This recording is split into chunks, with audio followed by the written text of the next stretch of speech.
ஓம் ஸ்ரீ சத்குரு சாய்நாதரின் திருவடிகள் போற்றி. Hi friends, இந்த நாள் உங்கள் அனைவருக்கும் இனிமை மிகுந்த நாளாக அமைந்திட இறைவனை வேண்டி வீடியோவுக்குள் அழைக்கிறேன். பொதுவாக எந்த கலைஞனோ அல்லது படைப்பாளியோ அவர்களுடைய படைப்பை மற்றவர்கள் ஆஹா ஓஹோ என்று புகழ்மாலை சூட்டினாலும் படைப்பாளி தன் படைப்பில் திருப்தியுறாத பட்சத்தில் மனச்சோர்வு ஏற்படுவது மிகவும் சகஜம்தான். இப்பேற்பட்ட ஒரு சூழ்நிலையைத்தான் தாஸ்கனு சந்தித்ததை நாம் ஸ்ரீ சாயி சச்சரிதம் 20வது அத்தியாயம் சென்ற வீடியோவில் கண்டோம். தாஸ்கனு ஈஷா உபனிஷதத்தை மராத்திய ஒவ்வையாப்பு வகையில் மொழிபெயர்க்கும் போது அதன் சரியான அர்த்தத்தை புரிந்து கொள்ள முடியாமல் தவித்து பின் பாபாவின் பரிந்துரை பேரில் காக்கா மகாஜனியின் வேலைக்கார பெண் பாடிய பாடலின் மூலம் அவர் தெளிவுற்று, இன்ப துன்பம் யாவும் நம் மனத்தின் பாங்கை பொறுத்தே இருக்கின்றன. கடவுள் எல்லா இடங்களிலும் பொருட்களிலும் ஊடுருவி இருக்கிறார் என்றும் கடவுளால் அருளப்பட்ட அனைத்தும் நமக்கு நன்மை அளிப்பதற்கே அதனை நாம் மகிழ்ந்து அனுபவிக்க வேண்டும் என்றும் அவர் உணர்ந்து நமக்கும் உணர்த்தியதை கண்டோம். இந்த அத்தியாயத்தில் நவவித பக்தி, பண்டரிபுரத்து வக்கீல் இந்த கதைகளை தெரிந்து கொள்ளப் போகிறோம். வாங்க வீடியோவுக்குள் போகலாம். அத்தியாயம் 21. 1. திரு VH டாகூர். 2. அனந்தராவ் பாடன்கர். 3. பண்டரிபுரத்து வக்கீல் ஆகியோரின் கதைகள். இவ்வத்தியாயத்தில் விநாயக் ஹரிச்சந்திர டாகூர், புனேவைச் சேர்ந்த அனந்தராவ் பாடன்கர், பண்டரிபுரத்தை சேர்ந்த ஒரு வக்கீல் ஆகியோரின் கதைகளை ஹேமந்த் பந்த் விவரிக்கிறார். இந்த கதைகளெல்லாம் நிறைந்த சுவையானவை. அவைகளை மிகவும் கவனத்துடன் கற்று கிரகித்து கொண்டால் வாசகர்களை அது ஆன்மீக பாதைக்கு அழைத்துச் செல்லும். முன்னுரை. முற்பிறவிகளில் சேகரித்த நல்வினைகள் என்ற ரூபத்திலுள்ள நமது நல்ல அதிர்ஷ்டமே முனிவர்களின் கூட்டுறவை நாம் பெறுவதற்கு அடிகோலி, அதனால் பயன் எய்தும்படி செய்கின்றது என்பது பொதுவான நியதியாகும். இந்நியதியின் விளக்கமாக ஹேமந்த் பந்த் தமது சொந்த நிகழ்ச்சியை எடுத்து காண்பிக்கிறார். பம்பாயின் புறநகர் பகுதியான பாந்த்ராவில் பல ஆண்டுகளாக அவர் ஒரு ரெசிடென்ட் மேஜிஸ்ட்ரேட்டாக இருந்தார். பீர் மௌலானா என்னும் பெயருடைய புகழ்பெற்ற முகமதிய முனிவர் ஒருவர் அங்கு வசித்து வந்தார். பல இந்துக்கள், பார்சியர்கள் மற்றும் பல மதத்தினரும் அவரிடம் சென்று தரிசனம் பெறுவது வழக்கம். இனூஸ் என்ற பெயர் கொண்ட அவருடைய முஜாவர் பூசாரி இரவும் பகலும் பலமுறை அவரை சென்று தரிசிக்கும்படி ஹேமந்த் பந்தை வற்புறுத்தி வந்தார். ஆனால் என்ன காரணத்தாலோ அவரால் பீர் மௌலானாவை தரிசிக்க முடியவில்லை. பல ஆண்டுகளுக்கு பிறகு அவருடைய முறை வந்தது. ஷீரடிக்கு அவர் அழைக்கப்பட்டார். அவர் அங்கேயே சாய்பாபாவின் தர்பாரில் நிரந்தரமாக சேர்க்கப்பட்டார். துரதிருஷ்டம் உள்ளவர்கள் முனிவர்களின் இத்தொடர்பை பெறுவதில்லை. அதிர்ஷ்டசாலிகள் மட்டுமே அதை பெறுகிறார்கள். முனிவர்களின் நிறுவனங்கள். நினைவுக்கும் எட்டாத பழங்காலத்திலிருந்து இவ்வுலகில் முனிவர்களுடைய நிறுவனங்கள், ஆசிரமங்கள் இருந்து வந்திருக்கின்றன.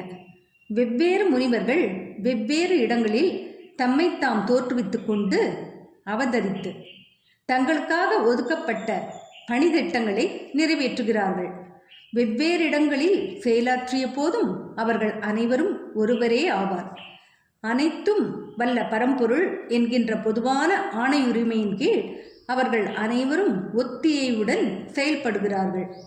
அவர்கள் ஒவ்வொருவருக்கும் மற்றவர்கள் தத்தம் இடங்களில் என்ன செய்து கொண்டிருக்கிறார்கள் என்பது மிக நன்றாகவே தெரியும். தேவை ஏற்படும் போது பிறிதொருவரின் வேலையை நிறைவு செய்கிறார்கள். இதை விளக்கும் ஒரு நிகழ்ச்சி கீழே தரப்படுகிறது. திரு டாகூர் VH டாகூர் BA என்பவர் வருவாய்த்துறை அலுவலகத்தில் ஒரு குமாஸ்தா. அவர் ஒரு முறை ஒரு சர்வே கோஷ்டியுடன் பெல்காமுக்கு தெற்கு மகாராஷ்டிரம் அருகில் உள்ள பட்காவனுக்கு வந்தார். அங்கு அவர் கன்னட முனிவர் ஒருவரை அப்பா கண்டு அவர் முன் வணக்கம் செலுத்தினார். நிச்சலதாஸின் விசார சாகரம் என்ற நூலின் வேதாந்தத்தை பற்றி ஏன் மதிப்பார்ந்த இலக்கிய படைப்பு. ஒரு பகுதியை அவையோரின் முன் எடுத்து விளக்கி கொண்டிருந்தார். டாகூர் புறப்படுவதற்காக முனிவரிடம் விடை பெறும்போது அவர், நீ இந்த புத்தகத்தை கற்க வேண்டும். அங்கனம் செய்வாயே ஆகில் உனது விருப்பங்கள் நிறைவேற்றப்படும். எதிர்காலத்தில் உனது அலுவலக கடமைகளின் நிமித்தமாக நீ வடக்கே செல்லும் போது உனது நல்ல அதிர்ஷ்டத்தினால் ஒரு பெரிய முனிவரை காண்பாய். அவர் உனக்கு எதிர்காலத்திற்கு உரிய வழியை காண்பிப்பார். உனது மனதுக்கு ஓய்வு கொடுத்து உன்னை மகிழச் செய்வார் என்று கூறினார். பின்னர் அவர் ஜுன்னூருக்கு மாற்றப்பட்டார். நானேகாட் என்ற நானே மலைத்தொடரை அவர் கடந்து செல்ல வேண்டியதாய் இருந்தது. மலைத்தொடர் மிகவும் செங்குத்தானதாகவும் கடப்பதற்கு இயலாததாயும் இருந்தது. அதனை கடக்க ஒரு எருமை மாட்டை தவிர வேறு எவ்வித போக்குவரத்து வசதியும் இல்லை. எனவே மலைத்தொடரின் மீது செல்வதற்கு அவர் எருமையின் மீது சவாரி செய்ய வேண்டியதாயிற்று. அது அவரை மிகுந்த அசௌகரியத்திற்கும் வலிக்கும் உட்படுத்தியது. பின்னர் அவர் கல்யாணுக்கு உயர்ந்த பதவியில் மாற்றப்பட்டார். அங்கு அவருக்கு நானா சாஹேப் சந்தோர்கரின் பழக்கம் ஏற்பட்டது. சாய்பாபாவை பற்றி அவரிடம் இருந்து நிரம்ப கேள்விப்பட்டிருந்தார். அவரை பார்க்க விரும்பினார். அடுத்த நாள் நானா சாஹேப் ஷீரடிக்கு செல்வதாக இருந்தார். போகும்போது டாகூரையும் தன்னுடன் கூட வரும்படி அழைத்தார். டாகூரால் அவருடன் செல்ல இயலவில்லை. ஏனெனில் ஒரு சிவில் வழக்கு விஷயமாக அவர் தானே சிவில் கோர்ட்டில் ஆஜராக வேண்டியிருந்தது. எனவே நானா சாஹேப் தனியாக சென்றார். டாகூர் தானேவுக்கு சென்றார். ஆனால் அங்கு விசாரணை ஒத்தி போடப்பட்டது. பின்னர் அவர் தாம் நானா சாஹேபிடம் செல்லாததற்கு பச்சாதாபப்பட்டார். எனினும் அவர் ஷீரடிக்கு சென்றார். அங்கு சென்றபோது அதற்கு முதல் தினமே நானா சாஹேப் ஷீரடியை விட்டு சென்றதாக அறிந்தார். அவ்விடத்தில் சந்தித்த அவருடைய மற்ற நண்பர்கள் அவரை பாபாவிடம் அழைத்து சென்றார்கள். அவர் பாபாவை தரிசித்து அவருடைய பாதங்களில் வீழ்ந்து வணங்கினார்.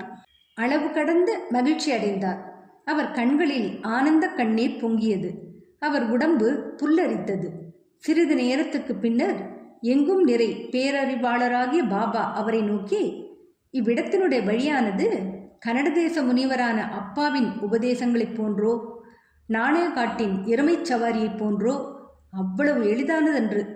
இவ்வாத்மீக வழியில் அது மிகவும் கடினமானதாகையால் நீர் உமது மிகச்சிறந்த முயற்சியை கைக்கொள்ளுதல் அவசியமாகும் என்று கூறினார். தாம் மட்டுமே அறிந்த இத்தகைய உட்கருத்து வளஞ்சிரிந்த அடையாளங்களையும் சொற்களையும் கேட்டு டாகூர் ஆனந்த களிப்பில் மூழ்கினார். கனட தேச முனிவரின் மொழிகள் உண்மையானதை தெரிந்து கொண்டார். பின்னர் அவர் தனது இரு கரங்களையும் கூப்பி வணங்கி தன் சென்னியை பாபாவின் பாதங்களில் வைத்து தாம் ஏற்றுக்கொள்ளப்பட்டு ஆசீர்வதிக்கப்பட வேண்டும் என்று வேண்டினார். பின்னர் பாபா கூறினார், அப்பா உன்னிடம் சொன்னது சரியானதே.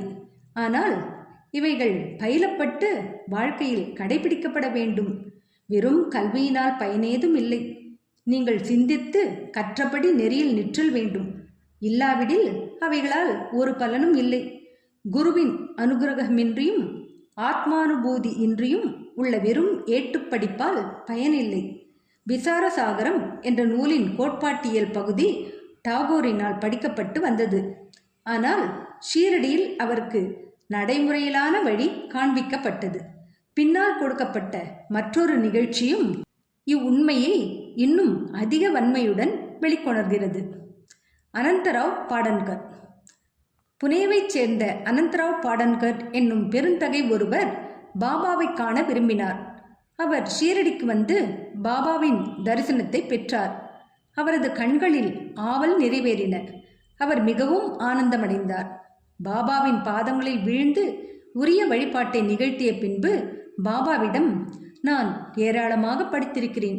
வேதங்கள், வேதாந்தங்கள், உபனிஷதங்கள் இவைகளை பயின்றும் புராணங்களை கேட்டும் இருக்கிறேன். என்றாலும் எனக்கு மன அமைதி ஏற்படவில்லை. எனவே எனது கல்வி அறிவு யாவும் பயனற்றவை என நினைக்கிறேன். எளிய ஒன்றும் அறியாத பக்தியுள்ள மக்கள் என்னை விட சிறந்தவர்கள். மனம் அடங்கினாலன்றி எந்த நூலறிவும் பயனில்லை.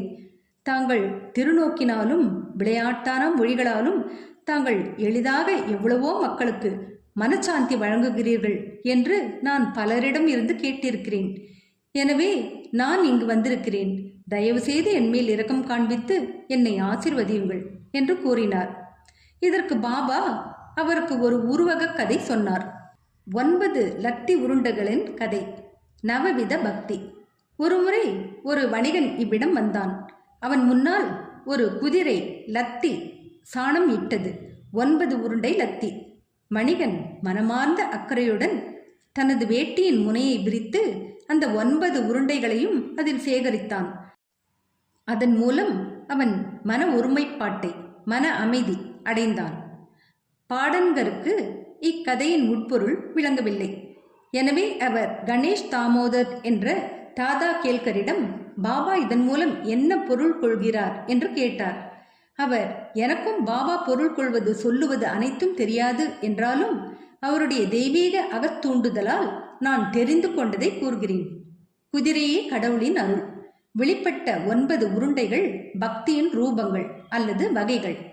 அவையாவன சிரவணம் கேட்டல், கீர்த்தனை வேண்டுதல், ஸ்மரணம் நினைவுறுத்தி கொள்ளுதல், பாத சேவனம் பாதங்களை தஞ்சமடைதல், அர்ச்சனை பூஜை, நமஸ்காரம் வணங்குதல், தாஸ்யா சேவை, சக்கியத்வா நட்பு, ஆத்ம நிவேதனம் தன்னையே இறைவனுக்கு சமர்ப்பித்தல்.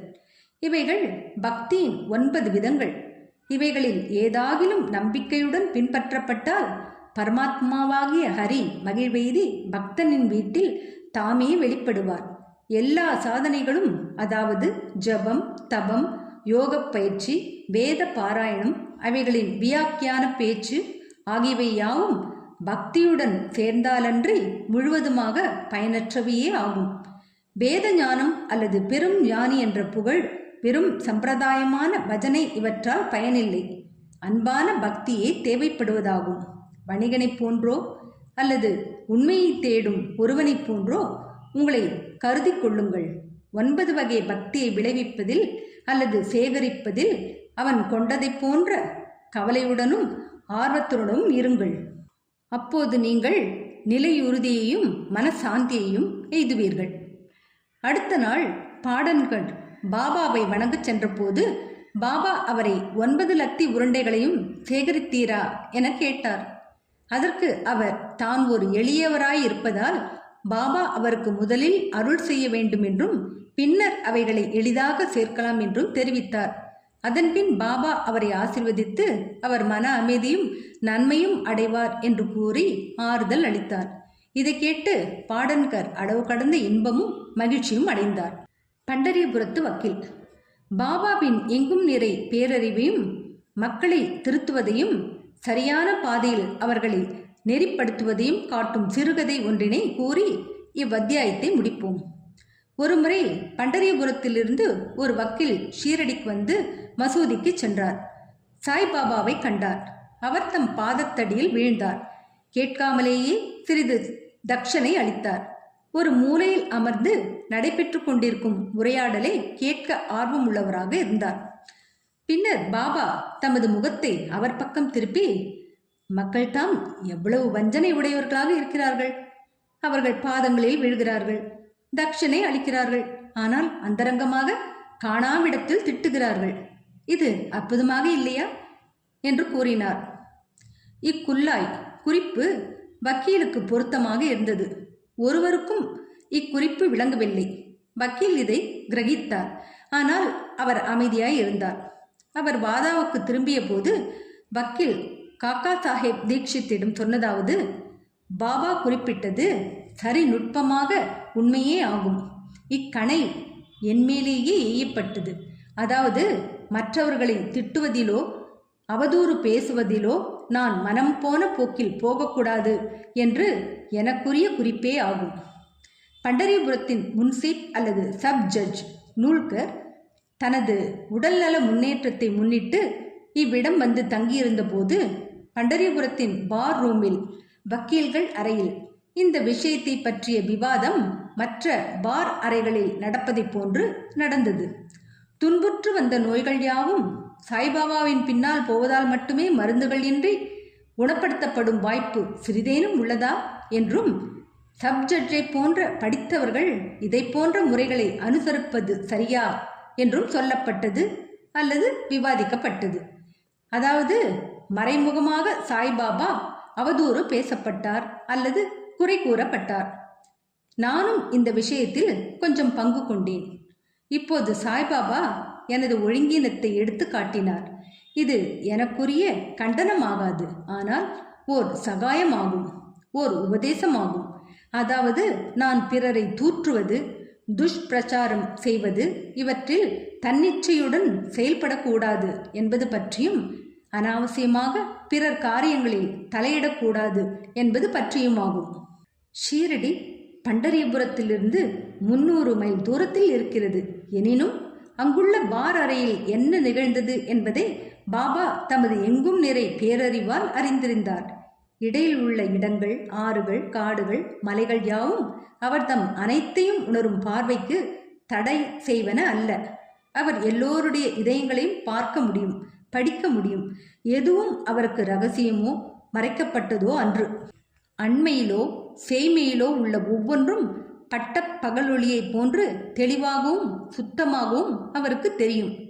ஒரு மனிதன் பக்கத்தில் இருந்தாலும் தூரத்தில் இருந்தாலும் அவன் சாய்பாபாவின் எங்கும் நிறை கூர்ந்த பார்வையினின்று தப்ப முடியாது. இதிலிருந்து மற்றவர்களை பற்றி தூஷணையாக பேசக்கூடாது என்றும் தேவையில்லாமல் மற்றவரை குறை கூறக்கூடாது என்றும் வக்கீல் அறிந்து கொண்டார். இவ்வாறாக அவர் தம் கெட்ட குணம் முழுவதுமாக மறைந்து நல்வழிக்கு திருப்பப்பட்டார். இக்கதை வக்கீலுக்கே என்றாலும் அனைவருக்கும் இது பொருந்துவதே ஆகும். அனைவரும் இந்நியதியை உளத்தில் கொண்டு அதனால் வரும் பயனை அடைய வேண்டும். சாய்பாபாவின் பெருமை ஆழங்காண இயலாதது. அவ்வாறே அவர் தம் அற்புதமான லீலைகளும் ஆகும். அவர் தம் வாழ்க்கையும் அங்கனமே ஆகும். ஏனெனில் அவரே பரபிரம்ம அவதாரம் ஆவார். ஸ்ரீ சாயியை பணிக. அனைவருக்கும் சாந்தி நிலவட்டும். அடுத்த அத்தியாயத்தில் பாம்புக்கடியிலிருந்து மீட்புதவி யாருக்கு கிடைத்தது, பாம்புகளை கொல்வதை பற்றி பாபாவின் கருத்து, பாலா சாஹேப் மிரிக்கர், இன்னும் பலவற்றை தெரிந்து கொள்ளப் போகிறோம். என்ன ஃப்ரெண்ட்ஸ், இந்த வீடியோ பிடிச்சிருந்தா லைக் பண்ணுங்கள், ஷேர் பண்ணுங்கள், சேனலை சப்ஸ்கிரைப் பண்ணுங்கள். எனக்கு இதுவரை சப்ஸ்கிரைப் பண்ணியுள்ள அனைவருக்கும் என்னுடைய மனமார்ந்த நன்றிகள். மீண்டும் அடுத்த வீடியோவில் சந்திக்கும் வரை உங்கள் அனைவருக்கும் நன்றி கூறி விடைபெறுகிறேன். வணக்கம்.